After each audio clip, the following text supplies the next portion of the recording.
Hey, welcome to another episode of the Tasmeem Doha 2024 podcast. My name is Mikey Mhenna. Today we have another guest on the series who is participating at Under Construction, the Tasmeem Doha 2024 event, Bradley Dunn Klerks. Bradley, welcome to the podcast. Thank you very much, Mikey, for having me on your podcast. Very honored. It's an honor to have you on. So you are labeled on the Tasmeem website as a senior innovation expert for the arts and technology. You're participating in Tasmeem as a workshop leader and a speaker. So maybe I'll just start with a really simple question, which is, What does it mean to be an expert in innovation for the arts and technology? Maybe let's start there. Yes, correct. And it was very strange that the European Commission asked me. I did 10 years CEO in the fashion industry, and especially in the couture, where it was all the traditional handwork, hands showing craftsmanship. And with years from happen, we were very into finding orthodox technology. And then we talk about 15 years ago about how to embed certain technology from into the arts. And then over the last 20 years, more from 3D printing to lace techniques, I was working closer to the industry, using orthodox material into the fashion. And then the European Commission asked me to help out from, hey, your knowledge, and that we would love to use that in the design. So it is more that the journalists and the industry laid me as an expert because of the results and mainly of that connection between industrial technology versus into the arts and technology. That's the only reason. And my background comes when I was using at the Art Academy, I was using already in kind of innovation and then embedding that. So it's a matter of, I think, more time era and applying that. That's it. It's interesting because for those of us who don't come from the design world professionally, when you think of innovation, people often think about tech and software, right? We think about innovation existing in the world of, microchips and silicon and software. I don't typically think of couture fashion. Maybe it is. You have to understand. I totally agree with you, especially in couture fashion, but it's more than innovation technology. I mean, sustainability, material developments, robotic engineering. I mean, in a certain way that we want to duplicate from prototyping. 3D printing was in the other day for, we don't want to produce in China because a mold of beautiful sunglasses to mold is very expensive. Can we not 3D print a prototype? So you use industrial techniques, prototyping in fast way because the fashion industry has a shorter lead time, especially couture and design, and use your ideas as soon as possible to the world. So that is the link for couture. And you see us in the jewelry and also in material or in Swarovski, embedding it hand by hand, or can we having certain techniques, industrial techniques, what is very common in other industries, but it is quite normal to paint a car very industrial, or in the space industry, you use those kind of industrial techniques used for hand craftsmanships. And that comes more, it's not only what you say about software, about robot, but also the creative idea to pushing the boundaries. And creative people, musicians, painters, other kind, pushing certain industries to give them better tools. And I think that is the bridge between an idea you have and make that with technology happen, and pushing the boundaries in the industry. That I think that is what you say, a little bit weird, what you say about couture, where we think only about sewing 600 hours on one dress. Now you see it a different way. Yeah. If you can just describe a little bit of the beginning parts of your career for me, how you got into this world in general. If I were speaking to the 20-year-old version of Bradley, what did Bradley think he was going to be doing, and how is that different from what you're doing right now? When I was young, that was the time from the internet. So I was studying it when I was in the 90s, early 90s. We had first time computers coming up, 1988 till 1996. So Bradley is a young guy who wanted to be a designer. Studied in R&M design. And we had a normally like table making prototypes for material. But then he had a computer. It's like, oh, wait, we can do something with it. So it was that bridge between three-dimensional modeling with games and presenting that instead of in your sketchbook on the computer. It was a weird time for a lot of people, especially for teachers who say, hey, when you have a sketchbook, you draw a drawing, you make adjustments, you do a drawing. But you can see where you go wrong. These days, when you have a computer, you can have endless possibilities of changing big, small, gray, full, but you cannot see the mistakes you're making. So in that day when I was young, I found this hybrid of using the computer, making plugins for 3D printing, making plugins for Illustrator, and use that kind of ideas to make my dream come true, to show the teachers on the Art Academy, hey, it is more than only a prototype material world. So that is the young age when I started. Yeah, I wanna ask this idea. What does it mean to 3D print stuff in the world of fashion? When I think of 3D printing, like I think of like I have a very narrow understanding of what 3D printing technology can actually achieve.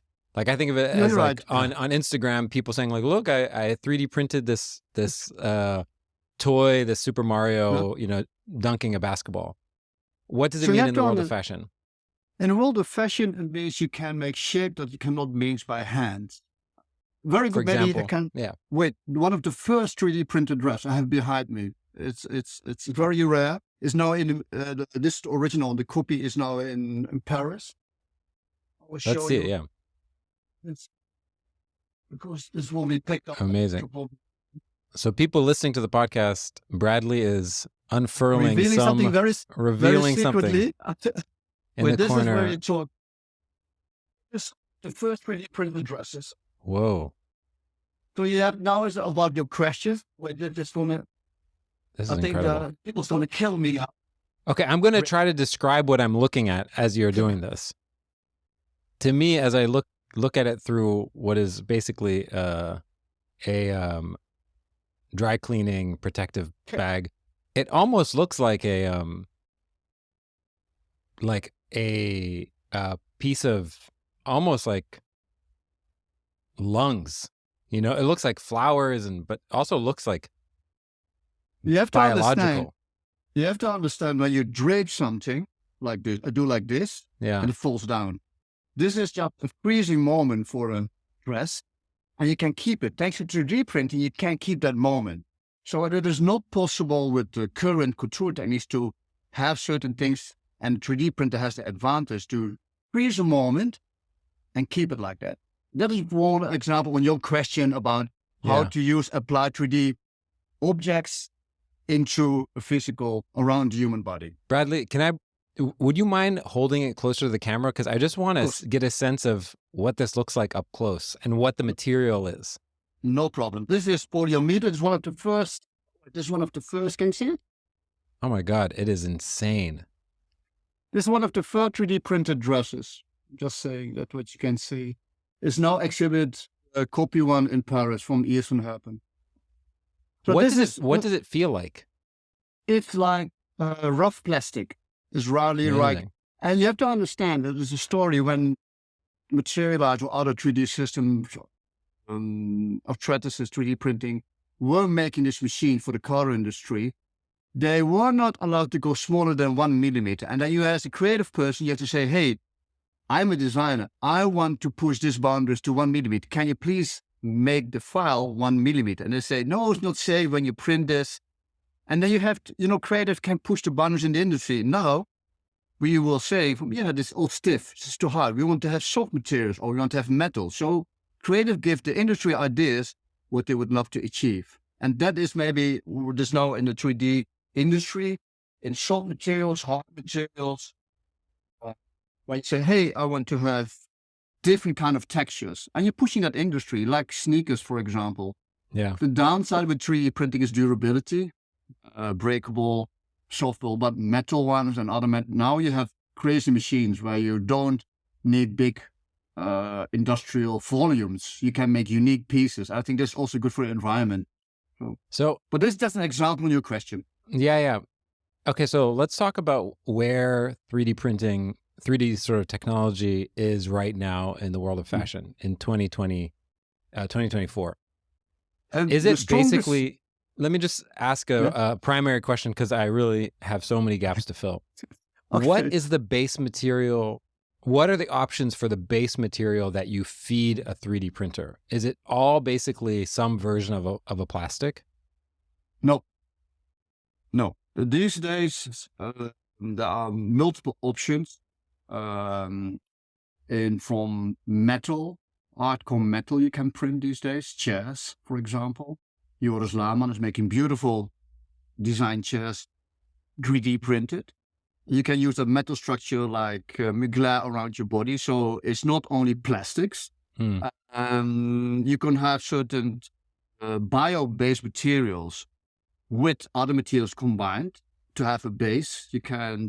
So there is a certain way of combining materials these days from liquid, metal, but the main sources now these days is still plastic, oil-based, because of the heat what comes to form a certain shape, so molding. So yeah, that's the downside. But you have these days, they are trying to have different way of experimental bio-plant-based oil that is more environment friendly, that can be used as ground source material for 3D printing, sunglasses, for example, accessoires.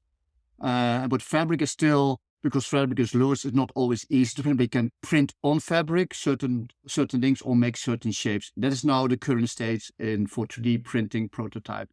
And then there's a weird word what you say about 3D, because knitwear machines are also 3D. You know, you can have seamless knit what certain brands are doing.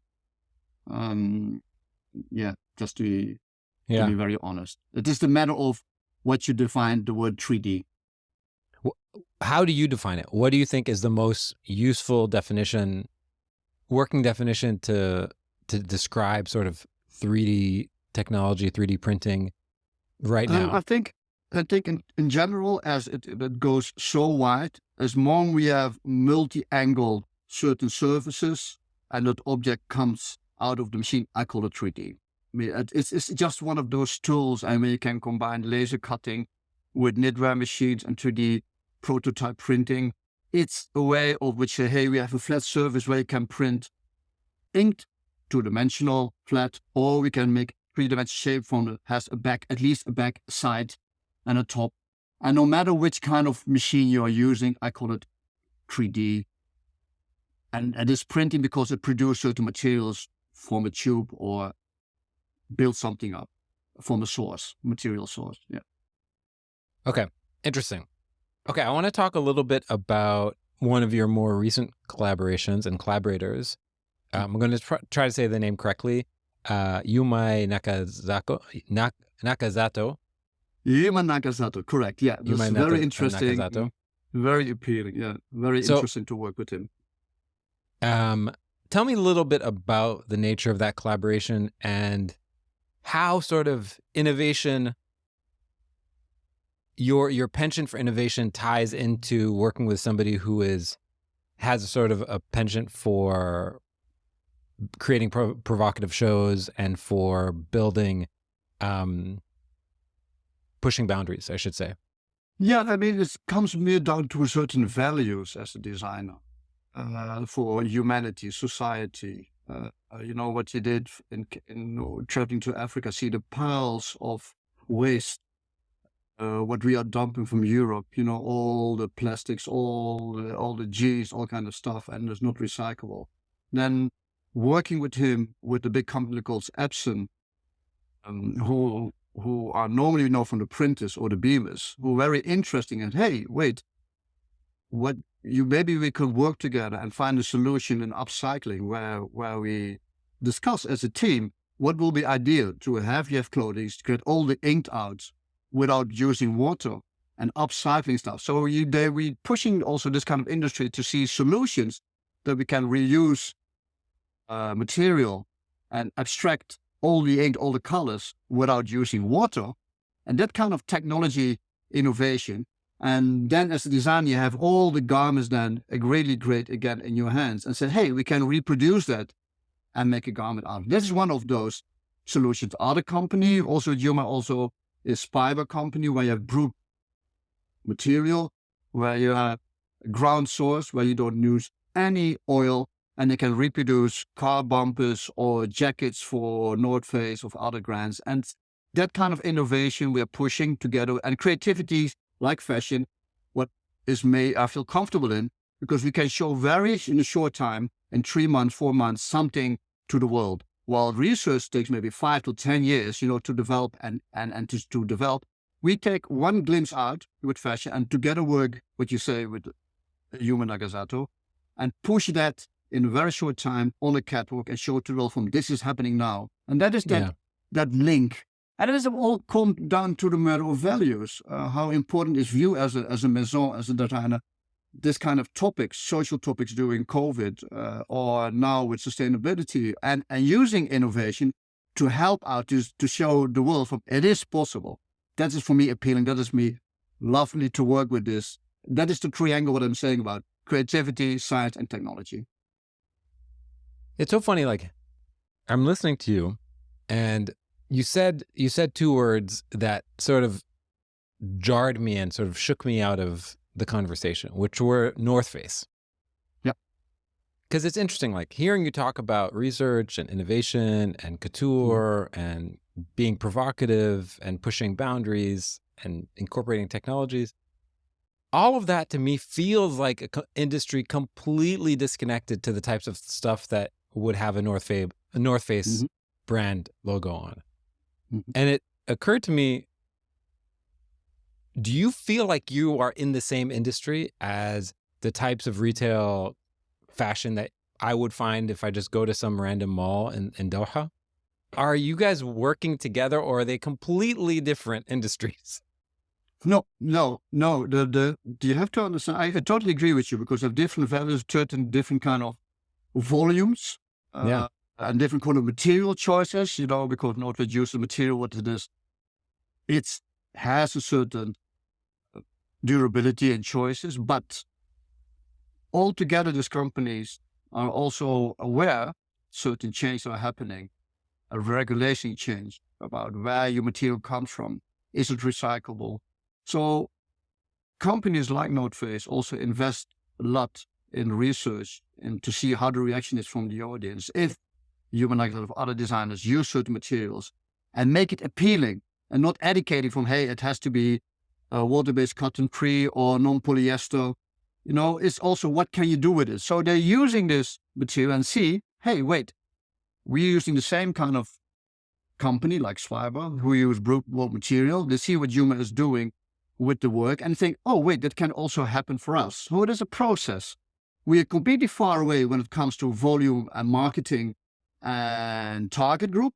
But when it comes to certain core values, if there is a change possibility, yes, it is. It's same now happening in the industry to using certain pigment, ground source for coloring. Do we need all or not? Are there a more natural way of coloring? So there is a way now where the industry is looking, Nike, Adidas, North Face. I think maybe is it better to change our supply system and our production system, but have the same appealing resource. So in that sense, I agree with you. It's a tough and daunting world when it comes to retail marketing, but there are certain core values while we are on the frontier and they're looking from the backside from what is the people looking at it and how the world will react to it. Or is it for us interesting to invest in this and to go further in that direction?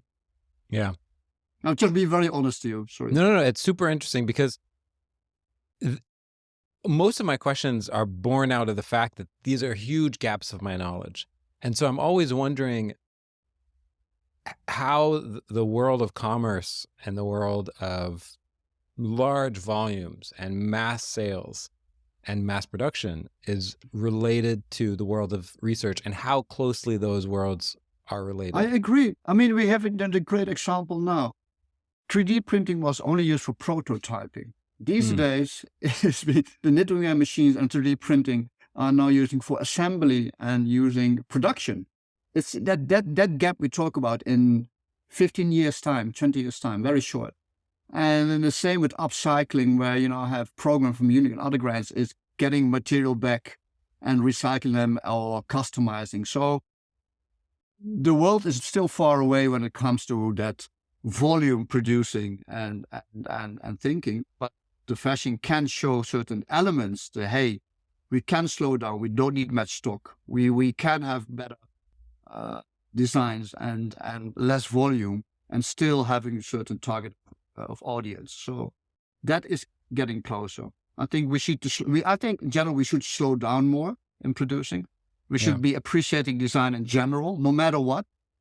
We should embrace more the quality and give it some more time. I think that is the only thing I would recommend. So there'll be also more time to research. Otherwise, we're running behind the facts. But that's a personal statement for me.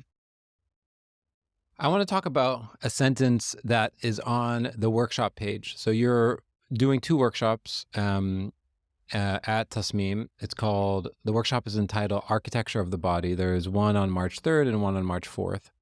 And they're quite long workshops. They're 4 hours long each. And there's a line in this a description that I want to come to. And the line is, the purpose is to disrupt current paradigms and demonstrate your originality. Yeah, correct. What paradigms in the world of fashion and the world of design are you hoping that they disrupt?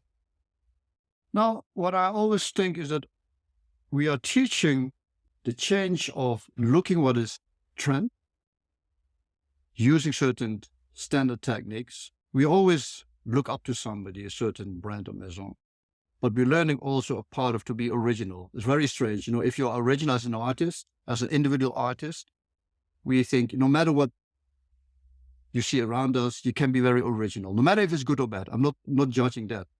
And the paradox is that we are very teaching traditional way of fashion, customizing costumes, and not looking in our surroundings in other industries, architecture or design or biotech, robotic engineering, where they have the same mistakes, but don't think about appealing, don't think about creativity. So there's paradox and being original and using that mixed together. I hope in a workshop that we can open up the participant's mind, that we don't have to follow certain fashion rule or certain aesthetics, but also be open-minded into any other industry and not only talk about creative industry and embed certain elements from that, from the biotech industry, from the car, from the environment, from food, for example, and be then in that way in your field as a designer original. I hope to achieve that. Yeah. I hope that gives you an answer. Yeah, that's great. I have a question about the technology that you guys use in workshops like this. Like, let's say I show up, I bring my laptop. It says, bring your laptop. What do you ask me to open? I mean, what is the software that I'm using? What are sort of the frameworks that I'm using in order to begin to do this work and begin to, explore the architecture of the body? Not using your laptop. That is first and one. Okay, so tell me more. I really would love to have an open discussion what you see around you. Really, what you see in the sky, what you walk on, what do you feel, what do you eat, how do you wake up, do you see your loved ones or your parents, how do you treat them, how they do certain rituals, do you look up to the sky, do you feel the heat when you come outside, your natural environment where you're walking through. That's the first things to motivate them, things other people don't see. My father is not annoyed when certain things are not, because I'm educated in the design point. I see a certain ratio, I see certain proportions. And if you come to the workshop and you run it open your laptop, think, close your laptop. Let's first have an open discussion about now what you think. Language is very important. What is for you the word design? Use your laptop as an element to do research, or to be inspired it's and a go research deeper into tool. that. As a in the beginning, as a research tool, not as a design tool. And I really think that with a certain standard paper, you can say, what kind of dimension do I have with wide or things? We can already see treated. This was quicker than I learned the software. And then the moment you have a certain mockup or certain scissor or pen stroke, then use your laptop, use certain softwares and light or certain keywords to make your mood board. That's, I think, is a stronger way and a faster way, because 4 hours sounds long. You know how much, if you want to do some research, you're already an hour behind your laptop just to find the right keywords for that the internet can find certain visuals. I mean, with the AI these days, you can use language. If you don't have the language, you will never find the right image. So use your own imagination, be open to it, and try to, with the tools you have, very clear, speak to me directly or to participants, imagine what you can see and try to understand the words, language, and then use your laptop. And we find a software that can help you out to make certain decisions. But this, I think, it's interesting. Stronger. It's interesting, this idea of the laptop being essentially in the beginning a tool just to organize and to organize things, but not a tool to actually design and not a tool to create, but it's a tool to just like organize thoughts or go get, research. But most of the it's a process. Ideation... You're right. I mean, I think if you're more the friends of mine who are musicians or conductors who are on the spot having those tools, the laptop is a great help. It's a great way to have a sketch, have a great way to use your iPad, to even do it in color. But you already know exactly what you want because you're using that as your tool, but to express yourself. But in the workshop, I think is the starting point is to be inspired and to be open-minded, and then use your laptop later as a tool, express your ideas in a clarifying way without people who have not the knowledge what you were thinking of, not the idea, the words you had in your head, but see, oh, that's what you mean. Because if you only use your laptop, what I said before, you can have 1,000 moments in 1 minute. Click, click, click, click, click, turn around. But nobody will know which moment you went too far. Nobody knows that moment for, hey, you had a better idea, 50,000 clicks earlier before. Yeah. Let's discuss that and let's push certain direction. I want to use that workshop also to say, hey, stop now, please. You're doing very great because your keyword was strong. But maybe it looks better what you did before, but it was not the direction. Keep your original idea. And if the original idea was just, I want to have an open structure, let's keep to the original structure. And don't go to blurb. That I want to prevent. It's interesting. So let's say you're invited to come into to speak to 30 young designers in the first couple of years of their career. They've graduated from university. They're all working at larger brands, larger design houses. What is the one message that you want to leave them with so that they unlearn bad habits or, learn better habits or learn better processes? What advice do you feel like young designers early in their career, in the first 5 years of their career, really need to hear? That is a very good question because I had that question also in Paris IFM. Stick to your original idea. And it's even your teamwork. These days, teams are very important. Respect the other team members, but stick to the original idea. What I meant about that is your initial thought about how you as an individual designer, no matter if you have a collaboration photographer or a salesperson or a management, fight for your original idea. And that because you're hired for that. You're a creative person. You're behind to live on the edge, not in the circle of the eye, not in the eye. You're being hired to have this out-of-the-box thinking. The end result may be different, but you know exactly what is a strong moment, that spark. Keep that spark as strong as possible. And work with other people to make that spark visual. That I would recommend. It's not a fight with commercial private, non-commercial. You're not on the top of you're together, doing all together. But you're being hired to do something very original, very strong, even as a team, fight for that idea. Because that will help a lot in longer terms. Who are the designers or creatives across other disciplines that you keep on going to for inspiration? Oh, that's a great one. In terms of first of all, in general design. In general, like let's say you're tasked with spending 6 months or spending 3 months on generating ideas. You have a white piece of paper, so to speak, and you're drawing a blank. Where do you go to source inspiration? Who are the creatives that you go to in your mind? In my mind, the Bauhaus period for me. The reason why I'm saying this is the change from craftsmanship, industrial revolution, and the way they approached the Bauhaus period with all the different disciplines from design, music, aesthetics. Still for me, the modernism very, very appealing in terms of change to industrial, make it more for the common people, but with the high aesthetics. I think that is for me very still inspirational. And in these days, a lot of people still apply unknowing certain Bauhaus theories from Le Corbusier, still modern things.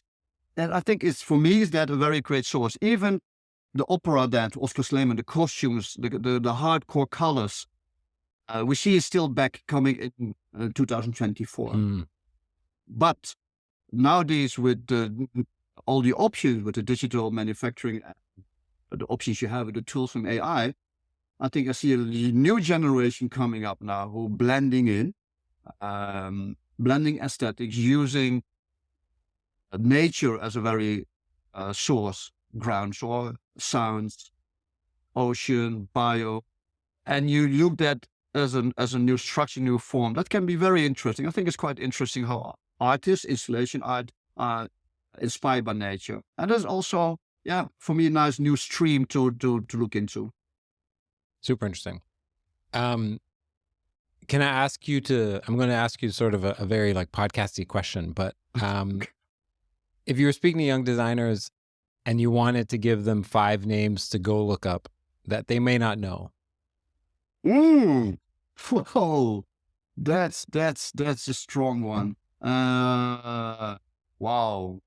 I think if you talk about appealing streetwear, Greg Green is very strong. Yuma also with the couture, but he's way more known. I think there is also there's a very, very strong French jewelry designer. I can send you all the names from, because I don't have my Instagram with me now, but there are now, I'm very surprised. There is a very parallel stream going on. So new 20s in upcoming, who don't care about mass volume, who don't care about being in the biggest department stores. They have their own niche, but doing very well independent, because they're more connected to the art and music. We're missing that for the last 10 years, where we had in the 80s and 90s where designers were connected, inspired by music and other stuff. And now you see a new generation who are looking to certain, or in sports or in music, and designing for that, very specific, even high end, using great materials. And I'm happy with that. Daniel Anderson makes beautiful knitwear. And then 10 years ago, Sandra Backlund from Sweden, she makes beautiful knitwear cabling techniques. Wow. I mean, there are unknown names there who are very on top of the chain in their niche. So, And we see that also the bigger brand like Louis Vuitton are adapting to that. That's the reason they go back into streetwear to make sneakers, but that kind of stuff for illustration, they're using different cultures.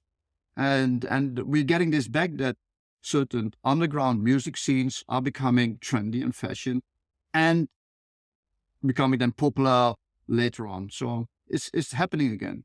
Yeah. And from all countries, and not only Europe, I mean, from Chile to Vietnam and from Finland to Portugal, from Lebanon to it, we see, because they study abroad coming back, and they're very happy embracing their own heritage. They don't look at the Western society anymore. They're really embracing their own culture, and they're really embracing their own scene, but they're using great materials, great designs, and they're happy with it. I love that, to be very honest.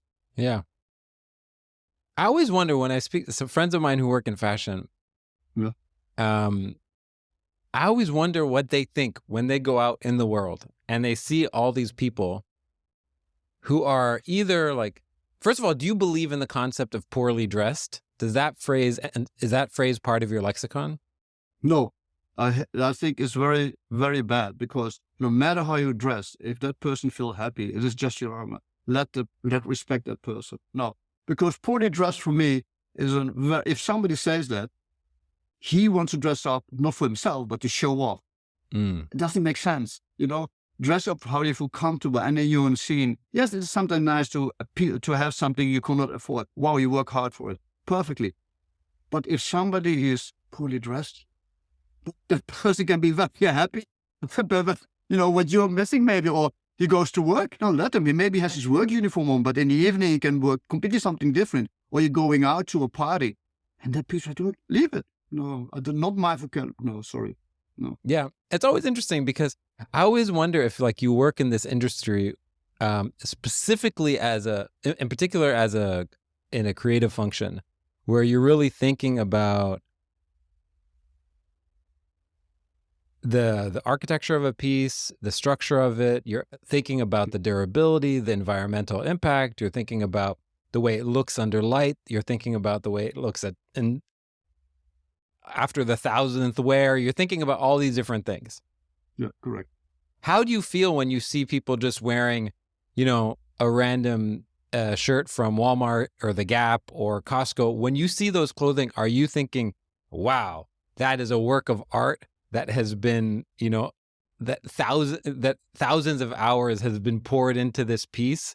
Or do you think like, oh my God, these are just like sheep that are just wearing the things that have been forced down their throat? Yeah, but let's be honest. I cannot blame my parents when they go to a big shopping mall and buy, look, a T-shirt for $40. I'm happy with it. And then I come in home and my T-shirt is a different product because I rather have a heavier cotton T-shirt or It's that's the whole thing. In this world, we also talk about how we spend our money, what our priority is. Yeah, that is one. And if you are more knowledge, no matter what car you drive, what house you have, if you can afford it, be happy for that. Yeah. Yes, and sometimes like why should but other way around. Why I sometimes be annoyed is that certain designers, certain maisons are making fun out of other people, how they dress, or why something looks cheap but very expensive. Why be inspired by a certain way how society, different level of society, and you inspire by a certain level of society, and then take that elements, but make 1,000 tag on it. That I cannot understand. That is making fun and just put a logo on top of it. So I think this is my opposition way of thinking, that we have a long way to go in our creative industry and not making fun of other people in a way of design and kind of stuff. But that's my opinion. Interesting. Yeah. Okay. My last question I want to talk about, I sort of touched on briefly, which is what sort of aspects of the environmental impact of fashion are incorporated into your thinking when you think about 3D printing? Because when I think about the sort of environmental impact of fast fashion or stuff like that, I can sort of wrap my head around that. Mm-hmm. But when you incorporate 3D printing, there's so much I don't understand. So what do you have to think about as somebody who's a practitioner in this sort of corner of that industry? You have to understand that logistics and producing are the most environmental impact. Why producing a wool garment in Australia by Walmart while you have good sheep in France and England? You have to understand that logistics and why then having sweat factories in India, for example, producing kind of stuff, because you don't want to pay them in Portugal or Poland or in France, because we have a different kind of hour price.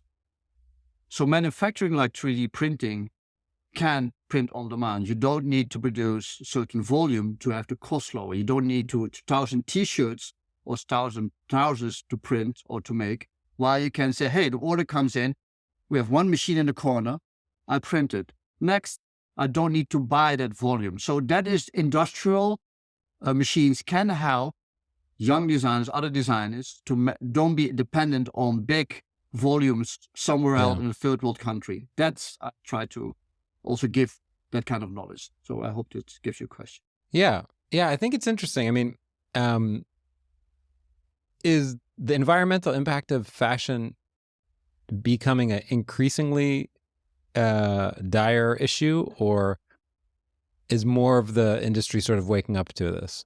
No, the industry is going a bit different direction, in a bad direction. It's only because of the rules, the legal rules. And the legal rules are very fake, and they're only protecting your country. Like Europe is not protecting, say, hey, if your label has polyester or not been used, we don't want it. But they do the same in Europe. The fashion industry is one of the biggest pollution. That is a fact. The ground sources, or you have the cashmere from Mongolia being disturbed, or the water being used for African jeans, or because certain colors in, we want to have red or blue, and all the jeans have to be washed with cadmium. We are the biggest pollution. That's a fact. And in that sense, only rules and regulation, where you produce it, logistic-wise, and how you produce it, and the quantity. If that's regulated, then they will change. Otherwise, it will never change, to be very honest. And you see now that upcycling, recycling is a fact, but then most of the things cannot be recycled because of too much polyester. Plastic cannot be absorbed, so you burn it. So it's a very big issue, and we try to label it, but most of the bigger brands like Kering or other brands or Puke are using this as an excuse to use it as a quality mark from, hey, but if you look very carefully, we are far from that, very far from that. Yeah, it's tough. It sucks. It absolutely sucks. I agree. I mean, that's the reason why with fashion we can point it out. And what you say is Yuma is pushing that boundary from, hey, look, we can use upcycling, burnt material in a couture show. He did. He used his jeans were from Africa. He cut it, he ripped it, and showed it. Nobody noticed because he was not finger pointing it. People embraced that design. So you have, but the resource of it comes from is different. So it's a different boundary, and I think more people are aware, and we try to label things, and it's more conscious where it starts from the design itself. If one of the values of a maison says we only resource from certain local areas or support certain things, and we figure these things out, design will not change maybe, but the material sort will change, and we have a better impact in our world. But if we still talk about volumes from other stuff and find the cheapest price for Zara, H&M, or Uniqlo, whatever, we are fucked. Sorry for my language. Yeah, that's reality. Sorry.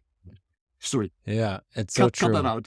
No. It's you couldn't have said it any better, to be honest. Well, before we wrap up, what else are you working on these days? These days we just had a premiere opera with Sidi Larbi, choreographer in Geneva. It was very nice to work with the set designer Shiota-san and Yuma on the costumes, working on the solar exhibition in France. The Olympic Games are coming up. We have a show in June, and working on a new, machine where we use sound waves the sound waves can help to dye a color on fabrics and certain waves. This is it's like a big tube, and sound wave have certain pattern, and the sound wave can have a sinus wave, but it can also produce patterns. And then coloring certain things on the sound waves is quite interesting. So it's a cheaper way, but a more original way, but also a more controllable way of dyeing certain fabrics or surfaces. So I'm working on that innovation. So cool. This is my actual last question. No, I'm here. So here's my last question. Are there problems that you have eluded you from solving? You're like, oh, I'm dying to do this, but the technology hasn't caught up, or I haven't figured it out, or just I haven't gotten time and space or funding to work on it. Are there some problems that you're like, oh my God, I got to work. I wish I could tackle this before I have to hang up my gloves. Yeah, bending light. Light has a frequency, go always straight, but certain wave of bending light, we're really trying it for the last 10 years with certain, not only laser lights, because everything what we see is color. Only depends on how the light strikes the surface that defines the color, like the sea or our things. A certain way of bending light, I'm still really with all the science people, there are certain waves of with frequencies, magnetic or time traveling. It's very tricky, but it really is appealing for the designer. If you can bend light, you can change color. And if you can change color, you can change design, you can change shape. So yeah, that's really would be very funny. Bradley, if you can bend light and all you do is use it to change color as opposed to use it to time travel, I'll be very disappointed in you. No, we really, it's a factor combination because UV light in general affects our well-being. You know, if you don't have vitamin D, our health. Yeah. And we use reflectors and yeah, it would be great if, the sun is the biggest source, but general, the frequency, if you can, nothing goes faster than the speed of light, they say. They're now changing that. But it's nice to think about sort of elementary things in our universe and play around it as a designer, because the only what we do is looking at nature. How did nature do it? How did nature come to the shape or the golden ratio? How did we do it? And how can we apply that into design? Gravity also. I love gravity and light. Those kind of things, for me, it's very inspiring to work. I love it. Okay, people can attend your workshop March 3rd, March 4th. You're also sitting on a panel called Building on the Past, literally, with Faisal Tabara and Kilim John, I think, which is on March 3rd as well. All this can be found on tasmeem.qatar.vcu.edu. It's been really fun talking to you, Bradley. Thank you so much. Thank you much for the podcast, and say hi, and I will see you very soon. See you soon. Pleasure to meet you, Dunn. Thanks for everything.